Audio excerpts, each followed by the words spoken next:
given Don Cherry's past controversies, if there were not such a morality clause in his contract with Sportsnet or whomever he has his contract with. When you are employed by, associated, or partnered up with other people or companies, what you say or do, both on and off the job, reflects not only on you, but on your employer, on your partner, on the people with whom you are associated. And there are contractual prohibitions that can be legitimately negotiated and included in the contract that can limit what someone can say or do, both on the job and off the job. It's not just a question of defending the poppy, it's a question of the substance and the form of what Don Cherry said and whether or not it goes against the values of the people that employ Don Cherry.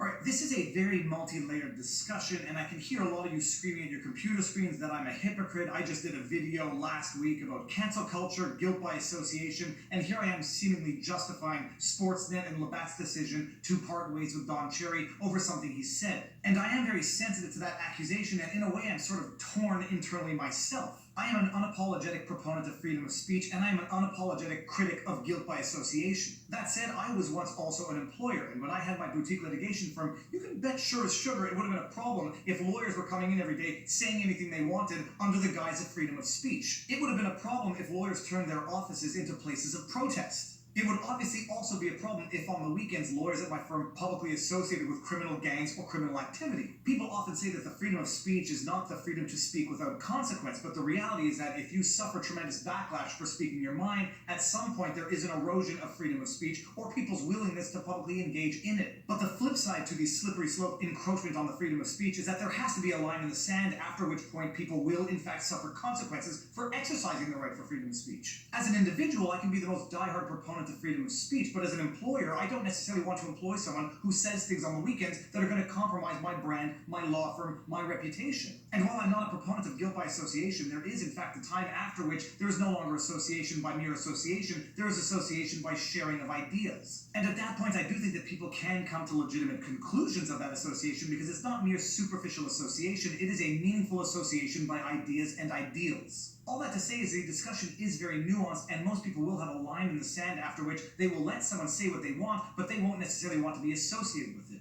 And as far as it goes for celebrities and athletes who want to represent these brands, they're taking big dollars to represent these brands, and these brands have images to uphold. And the argument would be that you can't have these celebrities sucking and blowing at the same time, saying, I want to get paid the big bucks, but I don't want to be inhibited in any way, shape, or form in what I can say or do on my spare time. There is a trade-off that people enter into by entering into a contract. I guess the question is really just understanding what that line in the sand is going to be. Don Cherry has been a consistently controversial figure in the past, and Sportsnet and Labatt knew it. Same thing with Roseanne, same thing with PewDiePie. So the question really becomes, when and where is that line in the sand drawn? And I guess it's when people feel that that line in the sand is drawn too arbitrarily or too politically that people begin to question why that line in the sand was drawn. Regardless, not to sound too much like Tim Pool, but it's complicated.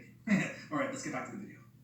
Whether you agree or disagree with Don Cherry's message or the consequences he is now suffering is going to be a question for you and you alone. Alright, that's that. Let me know what you think. Drop a comment in the comment section below and let me know if you think Don Cherry is getting what he deserves, if you think the reaction is exaggerated, if you think it's unfair, and incidentally, if you want to watch more videos on freedom of speech, check out the videos right here, and now you know your vlog. Peace out. Booyah!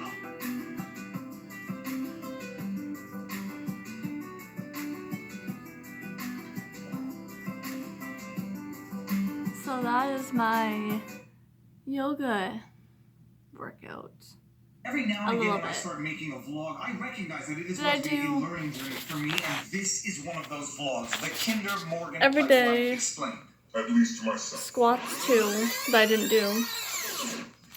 Good morning, this is Future Dave, and whenever you see Future Dave in a video, typically it's because I do squats too, as well, but that is the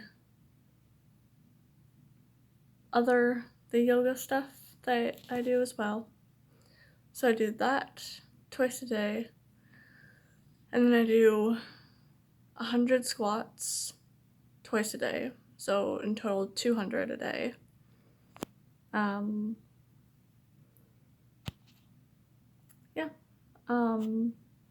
I might go for a walk or a hike or something in the less hot weather, because I, for some reason, cannot handle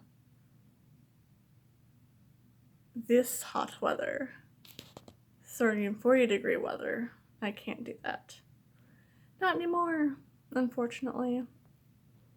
So, that's what I do.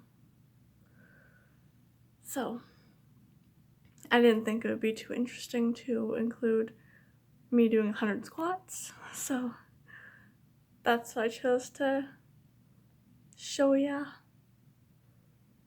Although that was pretty boring in itself, probably, but fitness, you know? Alright, bye.